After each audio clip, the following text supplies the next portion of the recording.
राजकोष के लुटेरे। इसके पिछले दो भागों में आपने पढ़ा कि डाकू सुल्तान सिंह सब राज्यों के राजकोष को एक एक करके लूटता जाता है, जिसमें सबसे पहले वो शुरुआत उधमपुर से रहता है। उधमपुर के सैनिक उसको पकड़ने ढूंढते हैं पर उसे पकड़ नहीं पाते।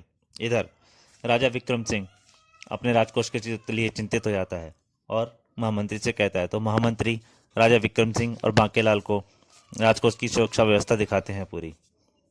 उसके बाद इधर डाकू सुल्तान सिंह अपने कामों से बाज नहीं आता और वो इसके बाद अमरपुर पे हमला कर अमरपुर का राजकोष लूटने आता है। जहाँ अमरपुर के राजकोष पे वहाँ के सेनापति ने राजकोष के चारों तरफ खाई खुदवा रखी होती है ताकि जैसे ही डाकू आए तो वो उसमें गिर के मर जाएं। अब उसके आगे और फिर सुल्तान सिंह ने दो साथियों को जाने के लिए कहा।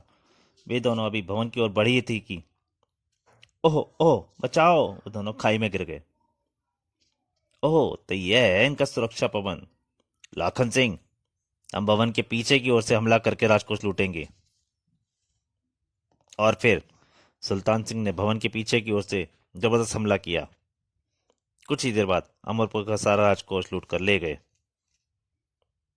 जंगल के बीच बने अपने गुप्त अड्डे पर पहुंचकर सुल्तान सिंह ने हर बार की तरह लूट के माल को बंटवारा कर दिया। साथियों, लूट के माल के 3 हिस्से मेरे और 1 हिस्सा तुम्हारा। उसे 1 हिस्से से आपस में सब बांट लो तुम। ओह, लूट के बंटवारे में फिर बेईमानी। सरदार ने 3 हिस्से ले लिए। सुल्तान सिंह ने खुश होते हुए अपने हिस्से का माल उठाया। हा हा हा, इतना माल! कुत्ता कमीना हर बार ज्यादा हिस्सा ले जाता है। एक डाकू था जो नाराज था। नहीं, मैं ये बेईमानी अब नहीं चलने दूंगा। मैं सुल्तान सिंह से बराबर का हिस्सा लूंगा। छोटे ठाकुर, क्या सोच रहे हो? जल्दी से माल का बंटवारा कर दो। लाखन काका, ये बंटवारा मुझसे नहीं होगा। तुम ही सबको बांट दो। और मंगल सिंह दूसरी ओर चला गया। सब डाकुओं को उनका हिस्सा देकर अंत में लाखन सिंह मंगल सिंह के पास पहुंचा। ये लो छोटे ठाकुर, यह तुम्हारे हिस्से का माल। उधर रख दो काका। क्या बात है छोटे ठाकुर, सब लोग तो लूट के हिस्से को लेते समय बहुत खुश होते हैं और एक तुम हो, तुम्हें कोई खुशी नहीं होती? काका, खुशी तो मुझे भी होती, लेकिन ये लूट का हिस्सा नहीं है। मेरी तरफ फेंका हुआ भीख का एक टुकड़ा है। मैं तुम्हारी बात नहीं समझा छोटे ठाकुर। लाखन काका, हिस्से का माल मतलब सब साथियों में बराबर बंटवारा होता है, लेकिन बेईमानी से दिया गया हिस्सा भीख का टुकड़ा होता है। ओह, अब मैं तुम्हारी बात समझा। तुम ठीक कहते हो छोटे ठाकुर, लेकिन यह बात किसी दूसरे के साथी के सामने मत करना, वरना अगर उसने सरदार से कह दिया तो सरदार तुम्हें बागी कहकर मौत के घाट उतार देगा। मुझे मौत का भय मत दिखाओ लाखन काका, अपने अधिकारों के लिए मौत से भी टकरा जाऊंगा। वाह छोटे ठाकुर, सचमुच तुम बहुत बहादुर हो। अब वह वक्त आ गया है कि तुम्हें राज की बात पता चल जाए जो मैंने वर्षों से छिपा कर रखी थी। राज की बात?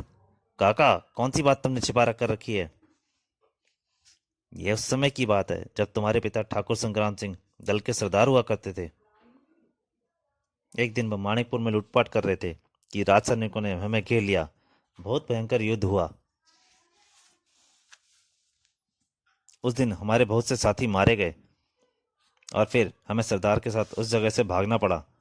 सुल्तान सिंह भी हमारे साथ था। हम एक जंगल में सुरक्षित पहुंच गए थे, लेकिन दल का सरदार बनाने के लालच में सुल्तान सिंह ने संग्राम सिंह की हत्या कर दी। सुल्तान धोखा! हा हा, अब मैं सरदार बनूंगा। और इस तरह से सुल्तान सिंह दल का सरदार बन गया। ओह, तो मेरे पिता का हत्यारा यह सुल्तान सिंह है? सुल्तान, मैं तुझे जिंदा नहीं छोड़ूंगा, कभी नहीं छोड़ूंगा। ठहरो छोटे ठाकुर, सुल्तान सिंह को मारने का समय अभी नहीं आया है। इसके लिए तुम्हें प्रतीक्षा करनी होगी।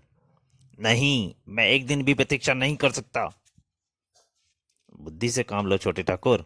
अभी दल के लोगों को उसने अपने साथ मिलाना है। बंटवारे के नाम पर हम लोगों को सुल्तान सिंह के खिलाफ कर सकते हैं। ठीक है, लेकिन सुल्तान सिंह का अधिक दिन जीवित रहना मैं बर्दाश्त नहीं कर सकता। तुम्हें अधिक दिन प्रतीक्षा नहीं करनी पड़ेगी।